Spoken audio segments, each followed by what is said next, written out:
And welcome back to the channel. This is Thomas Goes Nostalgic, and on this episode we are unboxing these Plunderlings. So this is from a company called Lone Coconut, and I've had these for quite some time. I've had the two on the left since Christmas, and I think what finally prompted me to open these is that I got the one on the right at New York Comic Con. And while at New York Comic Con, I was able to talk to the creator, or one of the creators. His name was Ricky, and I believe he said him and his brother came up with the idea. So it's just a really fun idea, these really cute figures. I was able to pre-order some new figures on the Kickstarter, a Plunder Long and a Plunder Strong. They're a lot bigger in size. And then I believe I have a Plunder Fawn that I have on pre-order. So I have more coming to this collection, and I'm really excited to get them out of the box. I don't know why I waited this long, but I think I was just waiting to build a nice diorama so I can display them on. And now that I have that display, I can go ahead and open these figures. So looking at some of the packaging, it's very nostalgic, reminding me of that old 80s toy line, the Boglins. But looking at the side, it looks like they're in this kind of shipping crate. Pretty cool. Then flipping over to the top, you can see the logo of Plunderlings and some extra heads and hands. The bottom has their feet, which I think is super cute. And on the back of the box art, you can see some product shots. So we have Feral Zombone, Nomad Goyle, and Nomad Tuff. So these are the three characters we will be unboxing. So let's start getting these out of the box and check them out. Now, I'm not really a box collector, but you can tell a lot of love went into this packaging.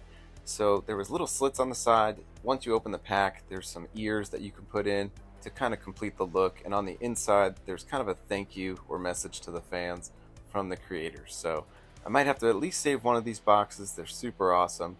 But in the meantime, let's check out what was inside. So starting from left to right, here are the characters I've gotten: Zombone, Goyle, and Tuff. So each one of these trays comes with a top section with the two extra heads and a set of hands, and the bottom tray comes with whatever accessories that they come with. So lots to unpack here. They all come with their own unique different accessories and pretty awesome. Each character gets their own unique color, which I think is really cool. So here's everything laid out in front of the characters. Now, most of the figures come with almost the same thing as far as heads and hands. They come already with that smirking face. They have two smiling expressions, one with the teeth clenched and one with the open mouth. So really cool. I'm probably going to do each one of them with a different expression. But looking at all of their accessories, I mean, you get a lot. So other than the different expressions, which is definitely cool for some photographs, each one comes with some accessories very unique to them. And looking at some of the extra hands, some of them have a vertical hinge and others have a horizontal swing, which is also pretty cool if you're trying to get some different poses. So I really think that these creators had the collectors in mind when they were creating this toy line, because there's definitely lots of things that I always wish for in a figure, and these figures check that box for sure. And something that's really cool, all of their hats are magnets.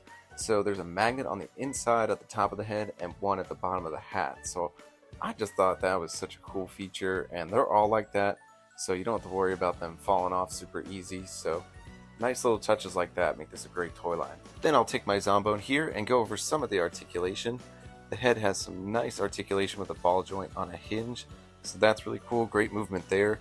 The arms have especially good movement, and especially for such a small figure. Their forearms are kind of Popeye-ish, so I wasn't sure how much movement I'd be able to get, but their articulation at the elbow is great.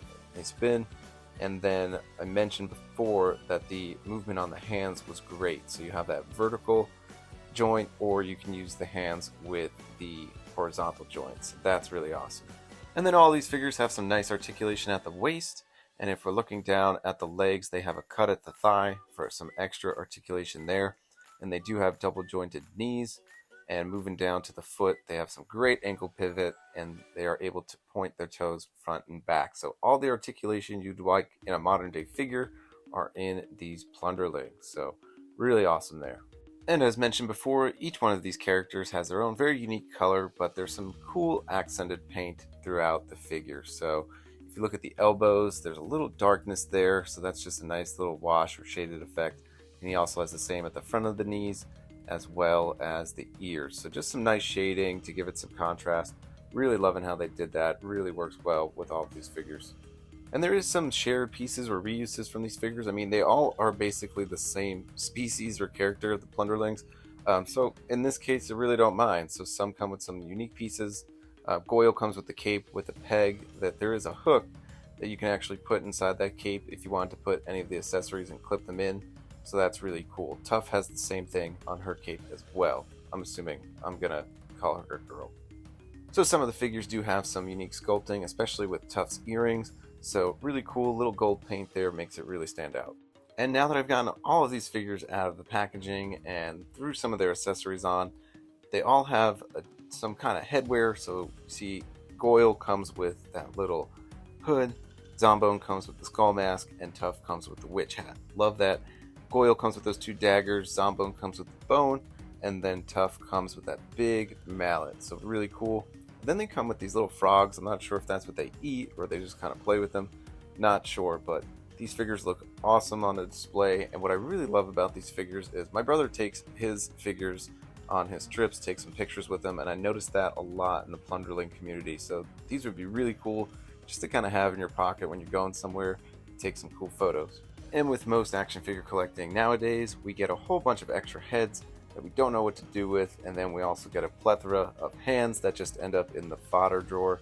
So what do we do with these? And Lone Coconut Plunderlings team, they really thought of the collector here because they came out with these hatchling boxes that are super awesome. They come with 2 bodies and then a set of hands so that you can take those extra heads from your figures and put them on. Unfortunately, I don't have one for Zombone, but I do have one for Goyle and for Tuff. So let's get these open and check them out.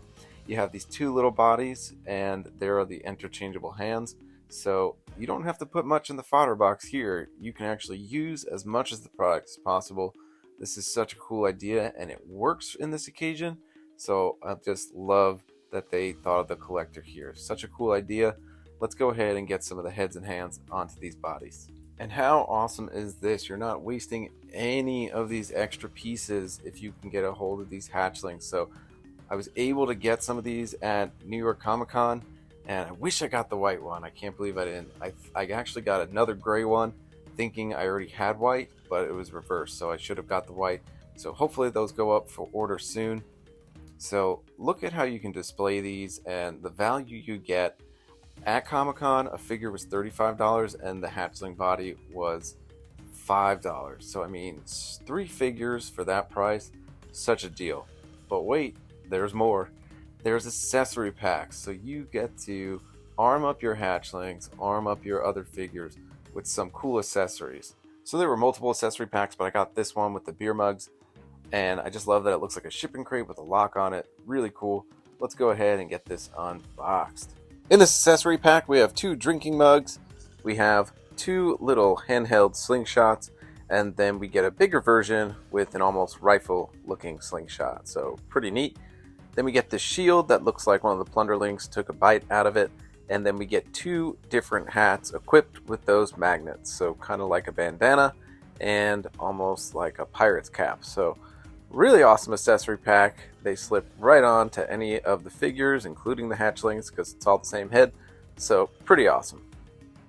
Then the accessory pack does come with a bunch of those extra clips, which is cool. And I'm going to go ahead and put one on Goyle just so he can hold one of his swords. Then he has a free hand for one of those cups.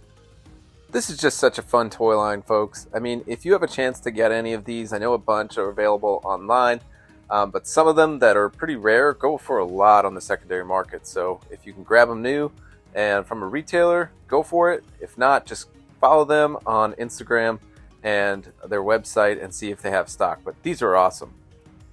That does it for this one, folks. If you like this content, hit like, hit subscribe, and ring that bell so you get notifications of when I post my next episode. Until then, we'll catch you next time.